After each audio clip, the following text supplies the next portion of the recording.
Assalamualaikum dan salam sejahtera.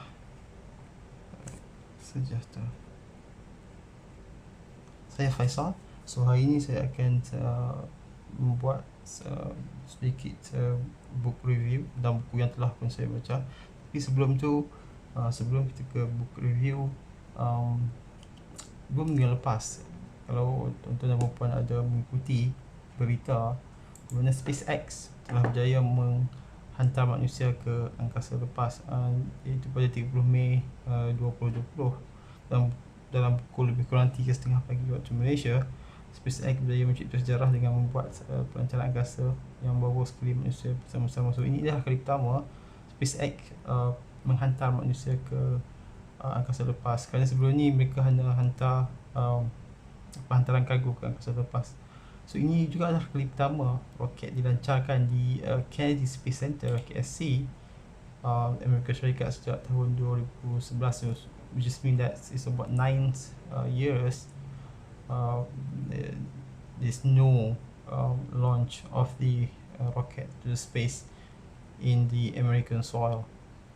So misi kali ini dinamakan sebagai SpaceX Demo 2, iaitu dia membawa dua orang angkasa lepas ke angkasa lepas, membawa dua orang angkasawan NASA ke angkasa lepas, iaitu Bob Behnken dan Doug Hurley ke International Space Station. So pihak SpaceX menggunakan gabungan roket Falcon 9 bersama-sama dengan kapsul Crew Dragon untuk membawa dua orang angkasawan ini. So apa yang menarik ialah Falcon 9 ialah merupakan roket yang dicipta dengan dua peringkat. So peringkat pertama boleh digunakan semula untuk selepas pelancaran dengan mengarahkan roket untuk mendarat pada suatu tempat. So ia adalah penting sebab penggunaan roket mengurangkan kos pelancaran dan juga memungkinkan penggunaan roket dengan lebih kerap di masa hadapan. So dia juga memungkinkan pelancaran yang selepas akan menjadi lebih murah di masa hadapan. So how is work actually? How the Falcon 9s with the what we call the capsule dragons work or function? So basically, if you look into the drawing, okay. So this is actually this is Falcon 9, the rocket Falcon 9, and this is a Crew Dragon. Crew Dragon means the capsule. So during the first stage,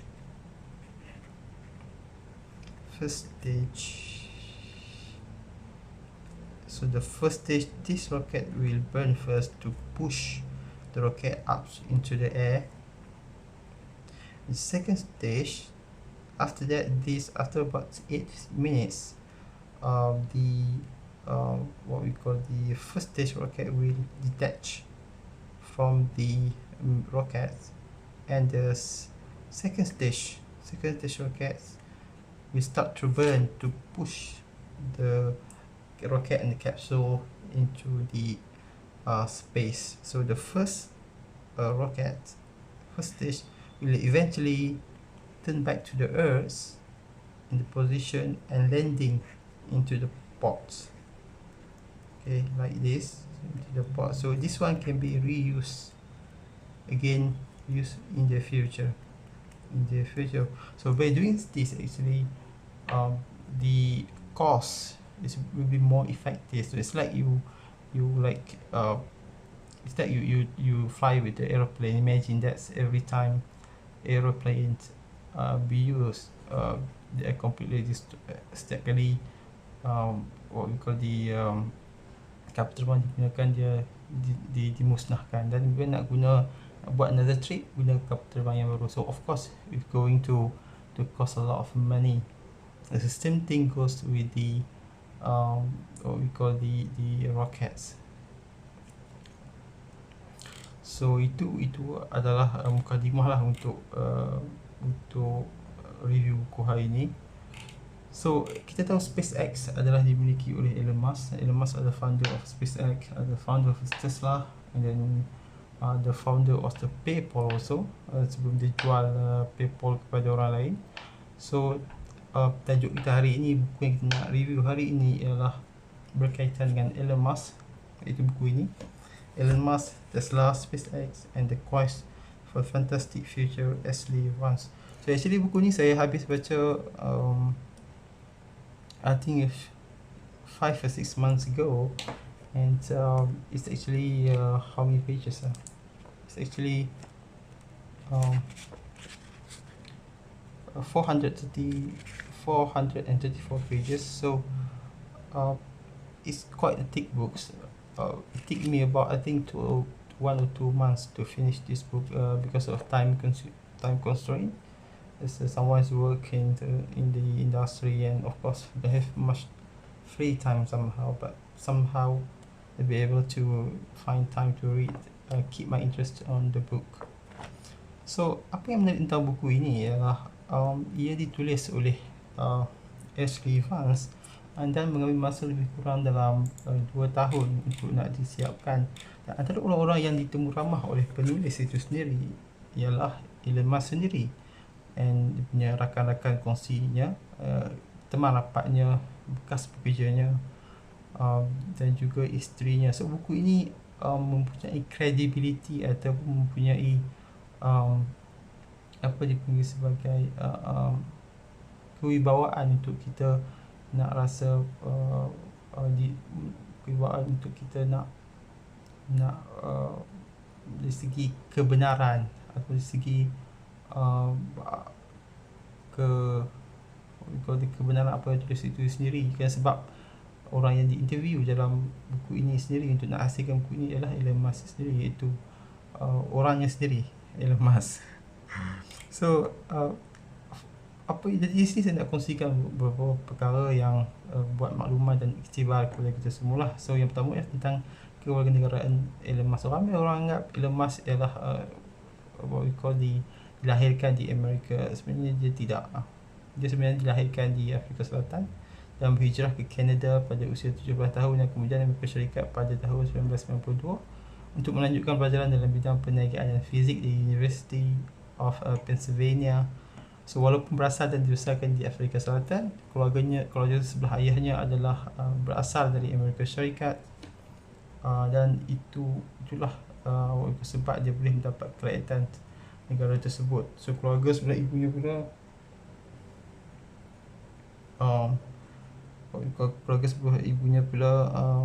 berasal dari Eropah. So Elon Musk, yes, warga negara Amerika, tapi dia bukanlah dilahirkan dan berasal dari Amerika, tetapi sebenarnya berasal dari Afrika Selatan. Pengasas beberapa syarikat. So Elon Musk terkenal sebagai pemilik pembuat kereta elektrik Tesla dan syarikat yang berangkasa SpaceX, yang seperti mana yang telah saya katakan pada awal tadi. Tapi kesemua itu bukanlah syarikat pertama yang diasaskannya. Dia pernah mengasaskan beberapa syarikat dan juga menjualnya untuk mendapatkan keuntungan. Antaranya ialah PayPal yang memang terkenal sekarang ini, yang diasaskan bersama beberapa orang kawan yang lain selain Zip2 dan juga Neuralink. Yang ketiga ialah sedikit bakat. So after saya baca buku ini, I think the Elon Musk is like God gifted, God gifted talents, because memang dari kecil lagi dia dilahirkan dengan kebijaksanaan. Buktinya pada usia 12 tahun beliau telah menulis kod untuk permainan komputer dan disiarkan dalam akhbar tempatan di Afrika Selatan. Juga sewaktu dia pulang dari perbincangan pembelian roket yang gagal dengan syarikat swasta di Rusia, ketika dalam kereta dia menunjukkan plan lukisan pembinaan roket. So rakan terkejut kerana plan itu agak sangat detail. Bila ditanya macam mana hang buat, dia macam mana dia tahu semua benda ini, dia katanya dia dah pun membaca buku berkaitan roket yang dipinjamkan olehnya dari rakannya.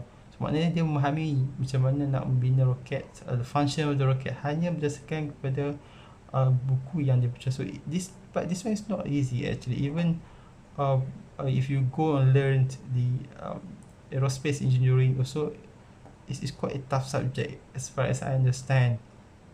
So untuk seorang yang seperti Elon Musk, yang barangkali saya yakin dia bidang degree dia bukan dalam bidang aerokasa untuk nak memahami satu perkara berkaitan roket hanya dengan membaca buku-buku adalah sesuatu yang mengagumkan dari segi kebolehannya tersebut.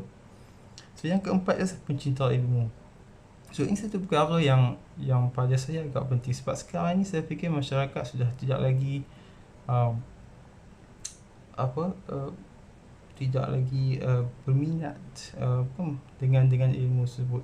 Ramai orang ke universiti sekarang semata-mata kerana ingin mendapatkan degree dan juga mendapatkan pekerjaan. There's nothing wrong with that, it's nothing wrong, but the problem I think is that when orang lain nak further study, for example, so orang selalu cakap bahawa what's the point you belajar tinggi-tinggi tapi you tidak ada pekerjaan. What the point of you belajar tinggi-tinggi tapi you what the point of you mengaji tinggi-tinggi tapi you tidak gaji you tak banyak, so masyarakat sekarang ini mentality is that the money is soon to be everything, the love for the knowledge and the love for the seeking knowledge is no more in our society, something like that. So ini why love of knowledge is very important. It's because of this how knowledge, how the civilization will develop. If looking into the past civilization, macam zaman kebanggaan orang Islam dulu, kita ada banyak cendekiawan seperti Al-Farabi, Ibn Kindi, Ibn Rushd. So mereka ini adalah orang yang mencintai ilmu, dan dengan kecintaan ilmu mereka itulah mereka mampu untuk nak mencipta sesuatu yang sehingga hari ini menjadi inspirasi, menjadi titik tolak kepada kemodenan yang kita ada hari ini. Tapi masyarakat sekarang seolah-olah apa saya lihat dalam masyarakat Malaysia sekarang, especially orang Islam itu sendiri, adalah sudah tidak ada what we call kecintaan kepada ilmu sendiri.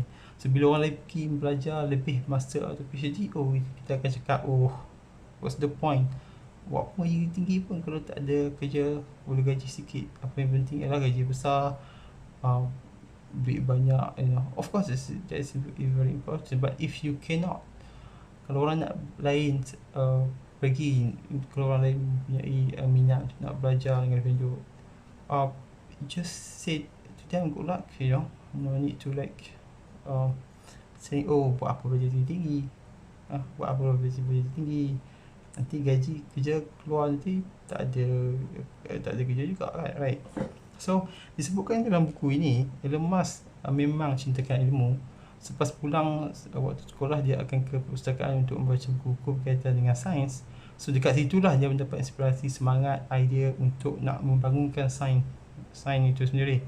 So kekusyukannya terhadap pembacaan sehingga dia seringkali diingatkan diusir keluar dari perpustakaan apabila waktu operasi sudah pun habis dan hendak tutup. So ini membuktikan yang kebijaksanaan sahaja tidak mencukupi tanpa berusaha mencari dan meningkatkan pengetahuan. So Elon Musk, dia bukan saja bijak, tetapi dia juga berusaha untuk nak mendapatkan ilmu. So kombinasi kebijaksanaan dan juga ilmu yang dia ada menjadikan siapa dia hari ini.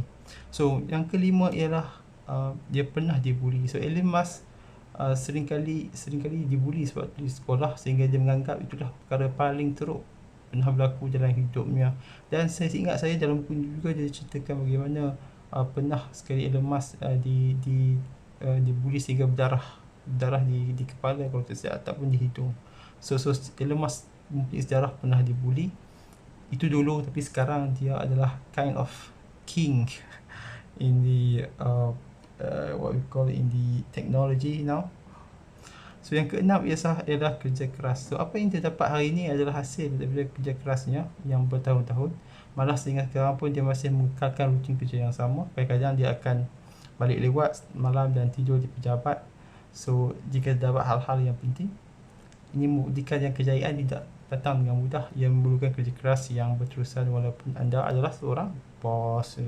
So mitos I think somehow the mythos of work smart is not really work. I think what you need to do, I think people used to say that you have to work smart, but in the case of Elon Musk, based on what I read in this book, he work is actually is work hard actually, you know, and to get what he wants. So I don't know, we used to say that we have to work smart. So maybe you want to like have the balance, life balance, work balance life, then work smart will be ideal for you. But you want to excel like Elon Musk, and then like some of the people at the top of at the same level of Elon Musk work hard, really need and required. Yang ketujuh ialah sikap yang tegas. So ini mungkin tidak mengejutkan dan ia mengesahkan apa yang pernah saya dengar tentang sikap CEO syarikat-syarikat besar. Begitu juga dengan Elon Musk, beliau agak tegas dalam mesyuarat dan kadang-kadang menggunakan perkataan-perkataan kotor untuk memarahi staf-stafnya. Yang ke-8 ialah krisis. So antara yang paling kemuncak dalam karier Elon ialah pada 2008, kalau tak silap saya, ketika Tesla berada dalam krisis kewangan dan memerlukan bantuan. Pada waktu itu mereka tidak mempunyai peruntukan untuk mengeluarkan kereta elektrik dan memohon dana di kerajaan Amerika Syarikat. Setelah berjaya mendapat bantuan kewangan, dia dikecam ramai penganalisis kerana mereka beranggapan dana yang diberikan kepada Tesla adalah akan menjadi sia-sia dan dia akan gagal. Ia memandangkan teknologi kereta elektrik pada waktu itu masih baru dan keyakinan pembeli agak lemah. Penganalisis beranggapan pada waktu itu yang Tesla dan Elon Musk akan muflis, namun sebaliknya apa yang berlaku ialah Tesla berjaya untuk menjual kereta elektrik mereka dan cukup untuk membayar balik bantuan kewangan kepada kerajaan Amerika lebih awal dari waktu yang sepatutnya. So tentang krisis ini anda boleh tengok di YouTube, ada video tentang Elon Musk, dia menceritakan tentang keadaan tersebut, bagaimana dia berjaya membayar balik dana tersebut dengan tempoh yang lebih awal, seperti yang sepatutnya lah, lebih awal dari apa yang sepatutnya. So sekadar itu saja pengkongsian saya untuk hari ini tentang buku Elon Musk. So jika anda mahu mendapatkan manfaat yang lebih mendalam, saya bolehlah membaca buku ini. Dan buku ini saya sangat-sangat recommend untuk siapa-siapa yang nak dapatkan inspirasi tentang kehidupan seorang yang hebat, yang berjaya. And apa yang boleh saya rumuskan daripada buku ini ialah Elon Musk is a very God gifted person. He's hardworking, you know, and he know what he's want, and he never give up, and I think he always have the futuristic mindsets on what's going to happen in the future. Now we look to the news now. You know that the SpaceX actually planning to send the humans to the Mars ataupun planet Marix, tak pasti bila, tapi itulah yang saya dengar pada waktu sekarang ini. So itu saja untuk ulasan buku saya pada hari ini. Kita berjumpa lagi pada by the way, buku ni saya bagi 9/10 bintang. 9/10 bintang. It's very good book. Very excellent, written by Ashlee, Vance, and it's very motivational. This is perhaps one of the best autobiography books I ever read in my entire life. You know, it's very good. Yeah, I recommend for all of you to read and get something out of this book. So itu sahaja, kita jumpa lagi pada waktu dan pada waktu yang lain dalam ulasan buku untuk buku yang seterusnya. Saya Faisal. Assalamualaikum dan salam sejahtera.